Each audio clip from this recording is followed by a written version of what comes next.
Assalamualaikum warahmatullahi wabarakatuh. Hai sobat second option, jumpa lagi. Semoga teman-teman dalam kondisi yang baik dan selalu dimudahkan untuk bersyukur dalam setiap kondisi, dalam setiap keadaan ya. Baik, kali ini kita membahas tentang bugi ya. Sebelum-sebelumnya kita pernah membahas tentang terabas menggunakan bugi ini. Jika belum menonton, teman-teman bisa lihat di link video di atas. Kemudian belajar pakai bugi ini yang diaktori oleh anak saya ya, usia kisaran 10 tahun 11 tahun. Nah, kali ini menjawab dari permintaan beberapa teman-teman yang sebelumnya kita sudah share videonya, kemudian teman-teman merespon ada yang membutuhkan informasi tambahan untuk bahan guidance teman-teman yang builder atau bahan tambahan teman-teman yang berminat dengan unit ini, begitu ya kurang lebih. Nah, kenapa kita angkat atau kita coba gali lagi ya, kita coba sajikan pada teman-teman, karena kami anggap unit ini adalah TV pabrikan yang proper ya teman-teman, untuk bisa dijadikan referensi atau dijadikan guidance untuk teman-teman yang ada rencana atau hobi atau sedang berkegiatan membangun unit sejenis bugi seperti ini. Bugi seperti ini ya harapannya tidak terlalu blank ya, paling tidak menjadi alat bantu untuk poin-poin apa saja yang harus terabsorb di bugi atau go-kart off-road yang teman-teman lagi bikin. Itu kurang lebih harapannya atau goalnya. Nanti kita review mulai dari fitur-fiturnya, fitur-fitur basic, kemudian dari konstruksi-konstruksinya, kemudian nanti kita coba bedah lagi seputar dimensi keseluruhan, kemudian dimensi item-item detailnya, baik rangka yang digunakan, as dan lain-lainnya. Kemudian lanjut ke frame-nya ya, tadi dimensi-dimensi seputar frame coba informasikan untuk bisa teman-teman ikuti seminimalnya. Syukur-syukur bisa lebih baik ya, seminimalnya seperti ini yang kita anggap proper dan poin-poin ceknya. Kemudian yang nanti ada porsi uniknya adalah seputar mekanisme mundurnya, yang di unit ini adalah spesial, tidak umum di Indonesia, tapi sebenarnya ada, cuman tidak umum dipakai di Indonesia.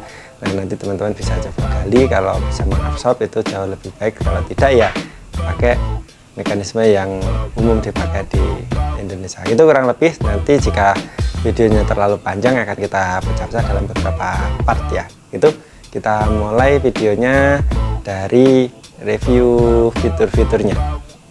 Check it out. Oke, video kali ini kita coba ulas tentang fitur apa saja atau fungsi-fungsi apa saja yang kita anggap basic tapi penting ya untuk dilihat teman-teman builder, perhatikan sehingga bisa terabsorb seminimalnya seperti ini acuannya, kurang lebih gitu ya. Untuk video pemakaian unit ini teman-teman bisa cek di link di atas ya. Semenarik apa, seproper apa, teman-teman bisa cek di situ. Yuk kita mulai dari unit ini. TV Tiongkok ya, buatan Cina. Teman pastinya tahun berapa keluarnya, kita juga kesulitan tidak menemukan informasi detailnya. Oke, lanjut. Unit ini dibekali dengan bagian steering ya. Steeringnya menggunakan rack steer seperti ini, yang diteruskan dengan join ya ke bagian kaki depan, sehingga ketika digunakan ini ada rasionya ya teman-teman, walaupun tidak seperti mobil ya, tapi paling tidak sedirect kalau mekanismenya langsung. Ini kenapa kita anggap proper, karena jauh lebih akurat ketika setir itu terpegang tangan, itu jauh lebih nyaman daripada yang direct itu ya kurang lebih. Ini tidak mahal ya teman-teman, bisa memanfaatkan komponen-komponen yang asli buat ATV bugi, go-kart bugi di online sekarang lumayan banyak dan lumayan mudah. Kalau dulu lumayan sulit dari, atau pakai substitusi punya roda 4 mobil carry, Futura dan jenisnya, Hijat, Zebra, itu bisa diadopsi dan itu tidak mahal sebenarnya dibanding beli cepat seperti ini pakai komponen roda 4, walaupun yang KW-KW rasanya pasti lebih murah dan lebih awet. Tinggal teman-teman menyesuaikan join-joinnya ini ya, dimodifikasi. Oke, lanjut di bagian kaki depan ini ya. Secara konstruksi seperti ini, seperti mobil ya. Ini namanya konsep konstruksi McPherson ya, McPherson strut. Seperti ini, ada sayap satu bawah ketemu dengan shock absorber yang dipegang di bagian mounting sini. Itu. Kemudian fungsi yang berikutnya yang tidak kalah vital adalah pengereman ya teman-teman. Pengereman ini penting ketika teman-teman membangun unit bogi atau go-kart ya, karena bobotnya otomatis berat, lebih berat daripada sekedar motor atau go-kart biasa ya, sehingga tingkat keamanannya pun juga lebih butuh dipersiapkan. Sehingga rem ini teman-teman bisa memanfaatkan hidrolik motor ya, masternya motor pun juga tidak mahal. Kebetulan di unit ini masternya terdistribusi untuk roda depan dan roda belakang, jadi masing-masing menggunakan cakram ya, seperti ini ya teman-teman. Depan cakram, kanan kiri. Yang bagian belakang pun cakram juga ya teman-teman, kanan kiri gitu. Tapi di bagian belakang karena dia satu shaft, satu cakram pun sudah cukup terpenuhi sebenarnya. Cuman tergantung juga dengan tenaga mesinnya sebesar apa. Kalau memang besar, baiknya ya cakram kanan kiri jauh lebih baik. Sekaligus juga mengamankan posisi cakramnya ya. Ketika teman-teman letakkan cakram di tengah dari shaft ini ya, shaft panjang itu yang menghubungkan kanan kiri roda, jika di tengah itu rawan terbentur. Kalau untuk unit ini dia ada cover ini ya, ada frame yang menahan potensi benturan, dan lebih amannya lagi cakramnya masuk ke dalam velg seperti ini. Oke, fitur tadi rack steer, rem, cakram, lampu jangan sampai ketinggalan ya. Lampu penting ketika dipakai untuk malam atau sore, karena tempatnya pasti digunakannya di tempat yang minim penerangan. Jika ada apa-apa, syukur-syukur bisa membantu rider yang lain ya, jika menggunakan kendaraan ini berkomunitas atau tidak sendirian intinya ya. Itu. Kemudian perangkat safety lainnya adalah ini teman-teman, ada handbrake. Unit ini berat, ketika teman-teman mengendarai otomatis badan full berada di dalam, kaki, tangan, dan lain-lain. Ketika rem tidak berfungsi, maka yang digunakan adalah handbrake. Kejadian ya, di unit ini pernah tidak berfungsi remnya, sehingga sempat nabrak nih, seperti ini ya teman-teman. Itu mengandalkan handbrake dan bisa. Dan misal dalam kondisi tertentu, dalam trek misalnya ya, entah dalam tanjakan dan lain-lain, ketika kebetulan tiba-tiba mesinnya mati, butuh turun atau keluar, maka bisa dibantu dengan ini handbrake. Gitu, ini vital ya teman-teman. Ketika go-kart teman-teman ini sudah tidak memungkinkan kaki untuk keluar secara cepat ya, atau menahan bobotnya, maka handbrake ini menjadi sangat penting. Itu tolong diperhatikan. Kebetulan di unit ini handbrake ini terhubung dengan cakram mekanikal ya, di cakram yang sama dengan rem belakang ini, tapi dia bekerja menjepit mandiri, tidak ngikut cakram hidrolik, tapi dia mekanikal. Jadi ada dua dudukan di situ. Nanti kita detailkan ya, kita bongkar rodanya. Kalau tidak cukup di video ini, nanti kita buatkan video tambahan gitu. Lanjut ke bagian berikutnya ya teman-teman. Safety lainnya adalah ini, seatbelt 4 titik ya teman-teman. Nah, seatbelt 4 titik itu maksudnya seperti ini ya teman-teman. ada yang dari dua belt ini yang mengapit lengan kanan kiri, kemudian ketemu dengan seat belt yang mengapit perut ya dari kanan ke kiri ya, seperti ini. Ini sangat aman ya teman-teman, terbukti, dan ini sudah pernah berfungsi ketika terjadi accident di bagian depan. Ini lumayan cukup bisa membantu ya untuk drivernya atau ridernya tidak terbentur bagian steering gitu ya. Oke, kemudian fungsi safety berikutnya adalah seat ini ya, seat bucket seat seperti ini, seperti seatnya balap ya. Ini bagian pinggir ini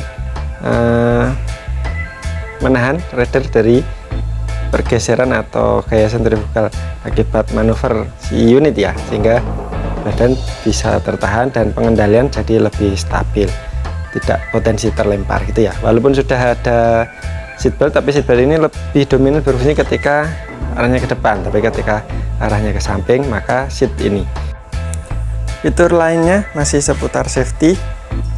Ini ya teman-teman, ada tombol cut off engine untuk unit yang pakai mesin matic seperti ini yang otomatis transmisinya, artinya ketika RPM atau gasnya tinggi, clutch-nya akan aktif sehingga ya otomatis langsung berjalan bergerak. Nah, itu bisa terjadi malfungsi ketika apa? Misalnya ada benturan di komponen gas itu ya, pedal gas, ataupun ada problem di karburatornya atau unit injeksinya ketika RPM-nya meninggi dan itu tidak dikehendaki, maka teman-teman bisa langsung cut off engine. Istilah sederhananya mungkin emergency cut ya. Kadang diputar di kunci kontak bisa juga teman, yang mana yang lebih mudah terjangkau. Teman-teman butuh tambahan opsi untuk mematikan mesin itu ya. Fitur berikutnya yang proper di unit ini, di go-kart buggy ini, adalah di seatnya ini ya teman-teman, yaitu adanya fitur adjuster posisi seat ya, seperti ini. Jadi lumayan memberi keleluasaan variasi postur pengguna atau si ridernya ya. Untuk yang mungkin orang dengan posturnya lebih tinggi masih bisa mengendarai, posturnya pendek atau lebih terbiasa maju badannya ketika berkendara, itu masih bisa terakomodir itu ya. Mungkin sepele, tapi kalau teman-teman membuat go-kart buggy agar varian tinggi badan tadi tidak menjadi kendala, maka beri fitur ini ya, adjuster kursi. Relnya tidak mahal kok teman-teman, silahkan cek di online, antara mungkin 200-300 ribu. Saya rasa worth it ya untuk memberikan fitur seperti ini. Cuman yang teman-teman perlu perhatikan adalah space di bagian belakangnya, tempat si seat ini untuk bisa bergerak. Betul? Lanjut ke fitur lainnya yang mungkin proper, yang pasti dibutuhkan, yaitu ini ya teman-teman, ada fitur mundurnya ya. Ini hampir pasti dibutuhkan ketika wujudnya unitnya adalah go-kart buggy off-road yang dimensinya lumayan signifikan besar, dan bobotnya ya otomatis lumayan berat, hampir tidak memungkinkan kalau didorong sendiri, maka praktis butuh gigi mundur. Nanti ada beberapa mekanisme yang kita coba bahas di video terpisah ya. Oke, itu. Kemudian fitur lainnya adalah umum ya teman-teman, ada lampu rem, kemudian ada tangki yang mudah dijangkau dan aman. Peletakannya seperti ini ya, aman ya teman-teman. Dari benturan belakang andai terjadi itu aman. dari benturan samping juga aman. Ini masih ada jarak, ada pelindung. Dari benturan atas juga aman. Tutupnya juga disertai dengan biasanya ini ada selang buangan atau angin-angin yang ketika terbalik dia justru menjadi valve gitu ya. Itu kurang lebih teman-teman. Dan hal lainnya yang menjadi tambahan tapi seringkali bermanfaat, seringkali dibutuhkan adalah ini teman-teman, seperti ini. Rak ini sangat dibutuhkan ya teman-teman saat nanti digunakan. Ini tidak hanya pemanis, rak depan belakang ini tidak hanya untuk tampilan saja, tapi ini berfungsi ketika teman-teman melakukan terabas atau kegiatan off-road. Di sini bisa membawa perbekalan, bisa membawa tools, kunci set dan lain-lain, spare part jika diperlukan. Kemudian bekal bisa disimpan di depan, bisa disimpan belakang. Seperti di video kita yang sebelumnya di aktivitas terabas, kita selalu membawa tools ya teman-teman. Itu isinya antara lain bensin cadangan, kunci busi, kunci-kunci yang umum digunakan ya. Gitu. Karena unit seperti ini, baik ATV, Bugi yang buatan Tiongkok ini seringkali ketemu dengan ukuran kunci-kunci yang bisa dibilang banci ya, yang tidak umum, tidak bisa pakai sarana yang biasa kita pakai di motor atau mobil Jepangan ya. Ada kunci 13, kadang kunci 9, kadang kunci 15, 16 gitu ya. Itu seringkali menjadi menyusahkan kalau kita paksakan, kuncinya malah bautnya atau nutnya itu malah rusak, malah tambah sulit. Itu kurang lebih review seputar fungsi unit ini yang kita anggap proper, yang bisa teman-teman coba absorb di go-kart Bugi yang teman-teman sedang bangun ya gitu. Nanti kita lanjut di part berikutnya. Assalamualaikum warahmatullahi wabarakatuh.